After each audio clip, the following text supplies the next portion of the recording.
Welcome to CLC judicial. यह हम लोगों का एक स्पेशल सीरीज चल रहा मेंस आंसर राइटिंग। इस सीरीज में हम आपको थोड़े कंसेप्चुअल क्वेश्चन देते हैं। कभी इजी भी होते हैं, कभी हाई स्टैंडर्ड के भी डिफिकल्ट भी होते हैं। हर तरह के क्वेश्चंस होते हैं। सवाल यह है कि जब प्रैक्टिस करना ही है मेंस आंसर राइटिंग का, तो इजी क्वेश्चन तो हर कोई लिख लेगा। आप थोड़े कंसेप्चुअल, थोड़े स्टैंडर्ड, थोड़े डिफिकल्ट लिखेंगे तो आपकी लेखनी में निखार आएगा। मेंस आंसर राइटिंग हर स्टूडेंट की एक समस्या रहती है। और आप देखेंगे कुछ लोग का ओरेटरी स्किल अच्छा होता है, कुछ लोगों का राइटिंग स्किल अच्छा होता है। तो यह डिपेंड करता है पर्सन टू पर्सन कि एज ए स्टूडेंट आपको किस चीज़ की कितनी ज़रूरत है। अक्सर वो देखा गया है कि स्टूडेंट मेंस पे उतना फोकस नहीं कर पाते। आपकी असली तैयारी मेंस ओरिएंटेड ही है। आप यह टारगेट लेकर चलें कि मेंस में आपके इस कदर शानदार मार्क्स हों कि आपका सिलेक्शन मेंस से ही तय हो जाए, इंटरव्यू की एक औपचारिकता सी रह जाए। अब यही क्वेश्चन है। इसी क्वेश्चन में किसी स्टूडेंट को आउट ऑफ 10 4 3 नंबर भी आ सकते हैं, किसी को 7 8 भी आ सकते हैं। तो इसके लिए हम लोग आपको हमारे यहाँ जो स्टूडेंट पढ़ रहे हैं, लिखते हैं, उनमें से किसी का आंसर हम आपको एट रैंडम दिखा देते हैं, कभी कभी बता भी देते हैं। हमारे यहाँ हर रोज वीक में 5 और 6 डेज यह ओपन चैलेंज चलता है। इसमें थोड़े अच्छे क्वेश्चंस, कंसेप्चुअल क्वेश्चंस होते हैं। आप इनसे जुड़िए इस सर्विसेज से, और क्वेश्चंस हम लोगों के देखिए किस तरह के क्वेश्चंस हैं, उनका क्वालिटी क्या है, स्टैंडर्ड क्या है, और अपने सुझाव कमेंट करके हमें ज़रूर बताइए। तो आइए यह मेंस आंसर राइटिंग का यह वीडियो शुरू करते हैं। यह एक ही टॉपिक से हम लोग पीटी, मेंस और इंटरव्यू के question practice point of view से ऐसा बनाते हैं।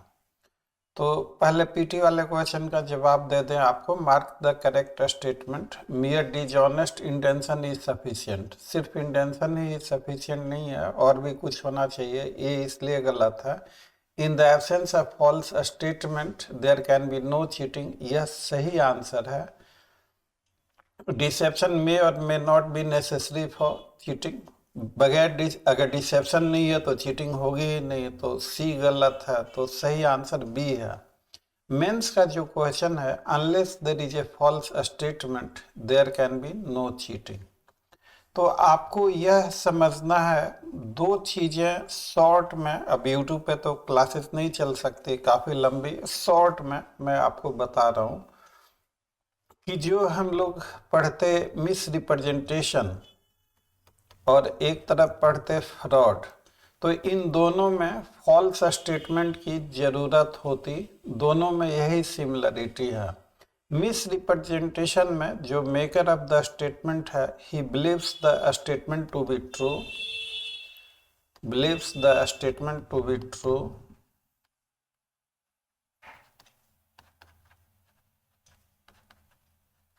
और फ्रॉड में जो मेकर है knows the statement to be, knows the statement to be false। तो जो चीज आपको समझना है, यह मिस रिप्रेजेंटेशन वाला आंसर, जो मिस रिप्रेजेंटेशन वाला जो पार्ट है, यह जो है यह इनोसेंटली भी हो सकता है, अपनी चीज़ों को बढ़ा चढ़ा कर आदतन कहना। तो डेट में बी दिस रिप्रेजेंटेशन, लेकिन अपनी चीज़ों को जानबूझकर बढ़ा चढ़ा के कहना, और उसमें डिजॉनेस्ट इंटेंशन जुट गया, और वो डिसेप्शन के पर्पज से किया गया, और उसे रॉन्गफुल लॉस और गेन हो तो फिर चीटिंग हो जाएगा। तो ये सीक्वेंसिंग आपको कैसे करनी है, तो देखिए फॉल्स स्टेटमेंट या रॉन्ग स्टेटमेंट, अब इन चीज़ों में आपको नहीं फंसना, क्योंकि फॉल्स स्टेटमेंट और रॉन्ग स्टेटमेंट का कोई डिफिनीशन नहीं दिया हुआ है, तो जो इसका डिक्शनरी मीनिंग होगा वही मानेंगे। तो फॉल्स स्टेटमेंट या रॉन्ग स्टेटमेंट, एक जो है अननोइंगली मेड,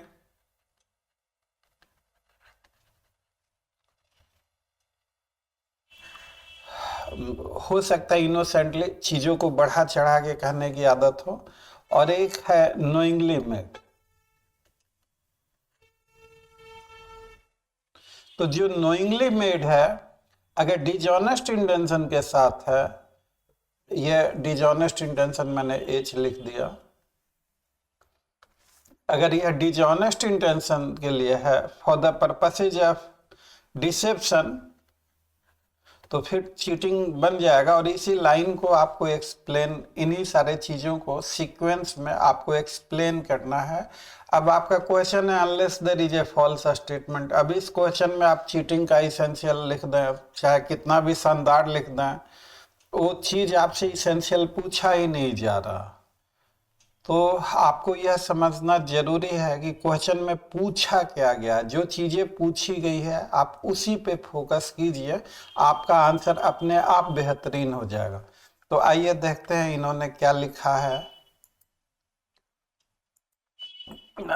हाँ, थोड़ा बहुत मैंने जब इनकी कॉपी चेक की थी तो इनको सजेशन दिया है। It is a true statement that unless there is false statement, there can be no cheating. Making a false statement, whether oral or written, is the initial step to initiate the offense of cheating. A false statement can be a misstatement or misrepresentation. तो false statement और misrepresentation, अब इन्होंने इस तरीके से इसको थोड़ा clarity उतना नहीं है, लेकिन आगे इन्होंने बहुत अच्छा लिखा। A false statement when combined with dishonest intention results into deception. So by practicing deception, accused induces the victim dishonestly or fraudulently to commit the offense of cheating. Deception can not be facilitated unless there is false statement. आप video को pause करके अगर आपको अच्छा लगता है तो कुछ नोट कर लीजिए। False statement is one of the mode of facilitating deception. An innocent and true statement can not harm anyone whether combined with dishonest intention, so cannot be the subject matter of cheating.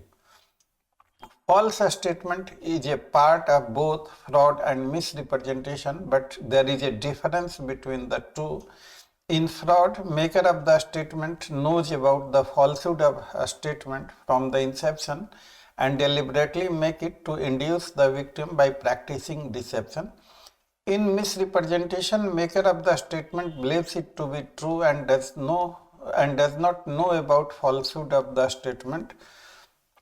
When false statement is without any dishonest intention, it is considered as misrepresentation only, and when combined with dishonest intention, it becomes deception or fraud or part of accused.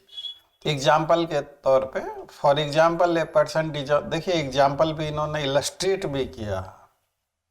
तो जब ऐसे question और discuss, elaborate, illustrate, तो वहाँ पे आप example दीजिए।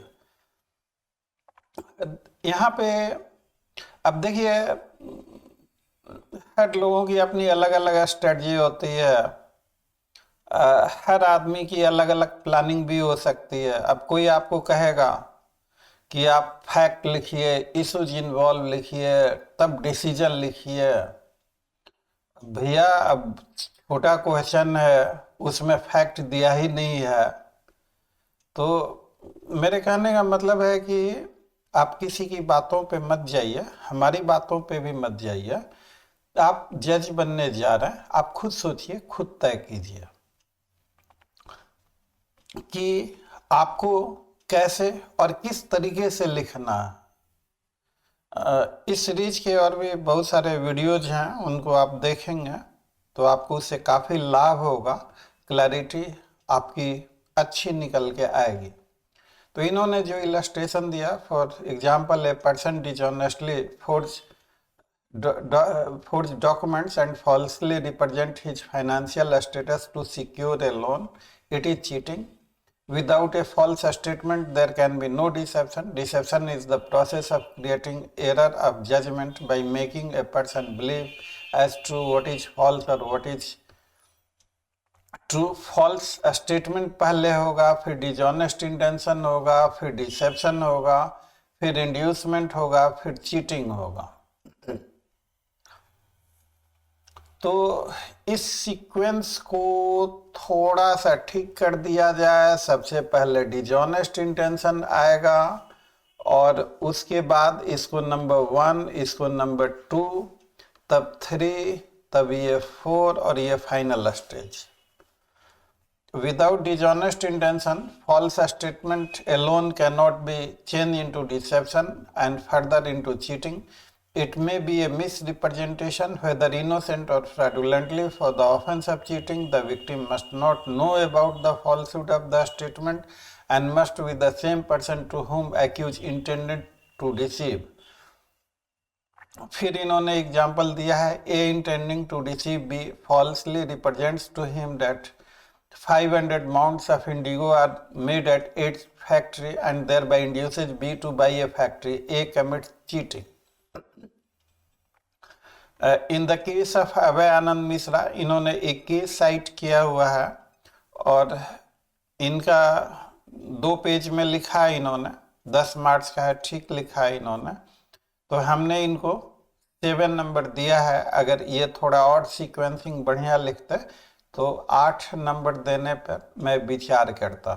तो इस तरीके से आप देखेंगे मेंस आंसर राइटिंग किसी भी तरह की कोई समस्या नहीं है, बहुत आसान काम है। आपको केवल आपके पास कंसेप्चुअल क्लैरिटी होना चाहिए और जो चीज़ें आपको लिखनी है, आप आंसर लिखने से पहले 1-2 मिनट विचार करें कि सबसे पहले क्या लिखेंगे, उसके बाद क्या लिखेंगे, उसके बाद क्या लिखेंगे। एक प्रॉपर सीक्वेंसिंग होनी चाहिए आपके आंसर में। तो इस तरीके से आपका जो आंसर है वो औरों से बेहतरीन हो सकता है, आपको थोड़ा एज मिल सकता है और शानदार मार्क्स हासिल किए जा सकते हैं। यह सीरीज चलाने का ही मतलब है, देखिए अगर थोड़े नंबरों से आप चूक जाएं तो बहुत अफसोस होता है। आपकी सारी मेहनत पे पानी फिर गया, फिर से सारी चीज़ें, फिर से वही पीटी मेंस फिर से कीजिए, सारी चीज़ें पूरा का पूरा प्रोसेस रीस्टार्ट हो जाता है। तो इसलिए मैं आप सबों से अपील करूँगा कि मेंस पे आप ज़्यादा से ज़्यादा फोकस कीजिए। God bless you. और इसी के साथ यह वीडियो ख़त्म होता है। अंत में वीडियो अच्छा लगा हो तो वीडियो को लाइक, चैनल को सब्सक्राइब और इसे ज़्यादा से ज़्यादा शेयर कीजिएगा। Thanks for watching. See you again. Till then, bye bye.